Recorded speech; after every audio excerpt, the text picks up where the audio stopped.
Fabio. So yeah, this is a really common stumbling block when people start tracking their calories first, right?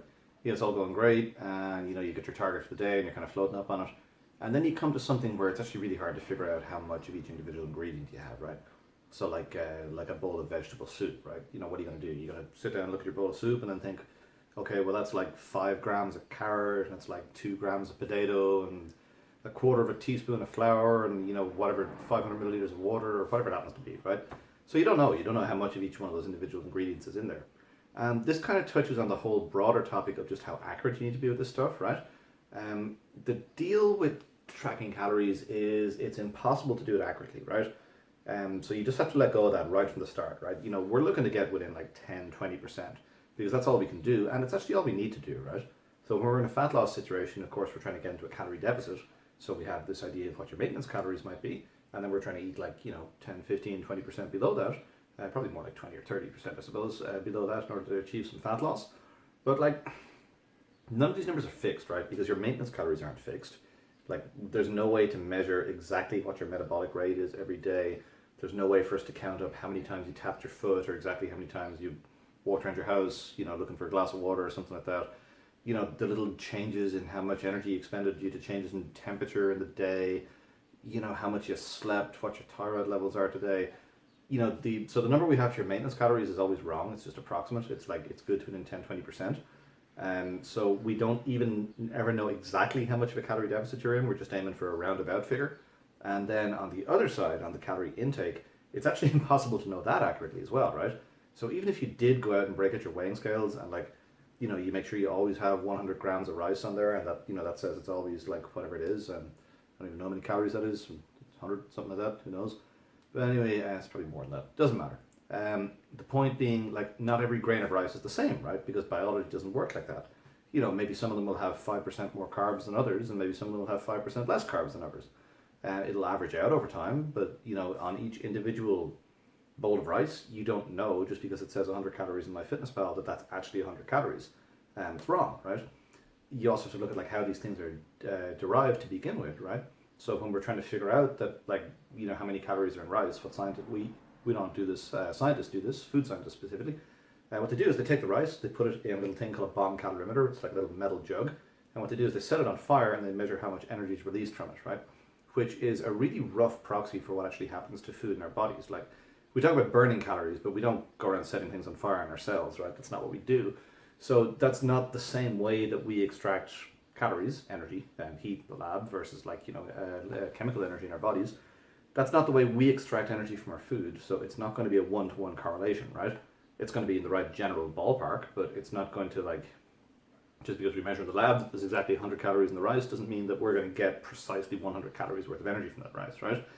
And some foods are a little bit different with this. There's data on this that, like, things like simple sugars are much closer to the stated values. Depending on digestibility, things with different amounts of fats and fiber in there, like the actual number of calories available to you are different to the number it says on the label anyway. And the number on the label is wrong, right? And most food calorie labels on any kind of product are off by like 10, 20, 30%, sometimes even more, right? There's all sorts of stuff you can get into with this, right? So a lot of these things aren't actually ever measured. So when somebody makes a new food and they put a label on it, you can look up these charts from the 1970s, and like based on how many of each type of ingredient you have in there, you're allowed to be within certain ranges to say that there's like, whatever, there's X amount of this, X amount of that, and X amount of the other, therefore my thing has 300 calories in it. And nobody sends you to jail for making the wrong, the people try to be pretty accurate with this stuff, right? But it's based on numbers that were not 100% accurate anyway, based on methods of digestion and assimilation that are not exactly analogous to what happens in your body. And based, your measurement of exactly how much you had isn't precise anyway. Like, not every scales is 100% accurate. So what the hell do you do with all that, right? You just get pretty close, right? The main advantage that you get from tracking your calories isn't actually hitting one specific calorie number, right? It's drawing your attention to what you're eating, right?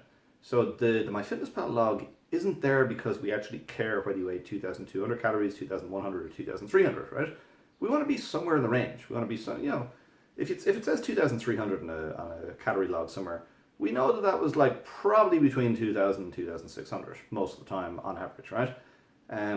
It doesn't actually matter on any given day because, like, over time these little errors will all average out anyway. But like we just let go of the idea of being 100% accurate. We know for damn sure it wasn't 4,000, and we know for damn sure it wasn't 1,000, and that's something. But then if we're within like 10%, we're good, man. Like you don't worry about that too much. So then that's the kind of background, right? In the very specific case of when you get something like a like a meal that doesn't lend itself to like having a list of ingredients you can just pull apart, right? So like you make a plate of like roast beef and potatoes and peas and gravy, right? That's quite easy to input in your log. You can look at the beef and you can say, okay, well that's 80 grams of beef, and I had one roast potato, and I had like a half a cup of peas, and I had a tablespoon of gravy, right? Tap those all in. But so say you have a curry or something like that, right? So now you get your curry sauce, and you don't know. You're just looking at it. How much tomato is in that? How much chicken is in that? How much onion is in that? How much of any of the above? There's kind of two approaches with this stuff, right? The first one is for stuff that just doesn't matter. So in the case of like something fairly insubstantial, like a soup, you can quickly just jump onto MyFitnessPal and you can look up like 9 different variations of vegetable soup, and what you'll see is all of them are like no calories, right? So because the ingredients in a vegetable soup are very, very, I was going to say calorie diffuse, but they're not calorie dense, right? By that I mean, it's like potatoes and carrots and peas and I don't know, whatever else you put in vegetable soup. None of those things are very dense calorie sources. So a bowl of vegetable soup is going to be like 80, 100 calories, right? And that's kind of within our margin for error. We don't care whether it was 85 calories or 75 calories or 110 calories or anything in between. It's like, whatever, we'll put down 80. It's cool. It won't make any difference in 6 months. And then you have the other end of the spectrum where you're eating something that's like, say more calorically dense. Like say you make some sort of, let's talk about some delicious curry again that's made with like a bunch of like cream and, cream coconut and, other stuff like that, where you might actually have a reasonable amount of calories in a bowl of that. So then now you need some method to account for that. The first one is the quick and dirty one, where you just look up like, just quickly type in like, 2 or 3 different variations of chicken curry, and like, maybe throw out the highest one and throw out the lowest one, and then take a kind of a rough average for the 3 in the middle, and then you're like, okay, cool, there we go. That's not bad. You'll be within 10-20% most of the time. The other way is more involved. If there are things you cook yourself frequently, all you do is you take your ingredient list, you look at how much of each ingredient you use, and you write all those down somewhere. Then you come along and you figure out how many calories in each one of those, and then so you know what went in your pot, right? And then what you do is you weigh your pot before you start all this, and after you finish cooking, you take your pot and you weigh it again, and you will see the weight difference is obviously what you've cooked, right?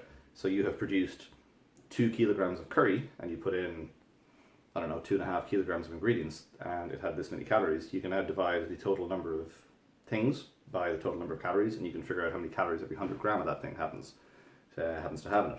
That is only something I would do if there are meals like that you cook in a single pot that will kind of bother you, that you're going to have like again and again and again, right? So this is like for staples. So like say if you have a favorite curry recipe that you make like every Friday, well, you know what, if you're going to continue eating that every Friday for the next 15 years, then it's worth spending half an hour once to figure out what's in there if you're interested in losing body fat by tracking calories. Otherwise, you can just say, hey, the hell with it. I'm just going to like type in curry or vegetable soup or whatever and take the first, average the first couple of things that come up on there.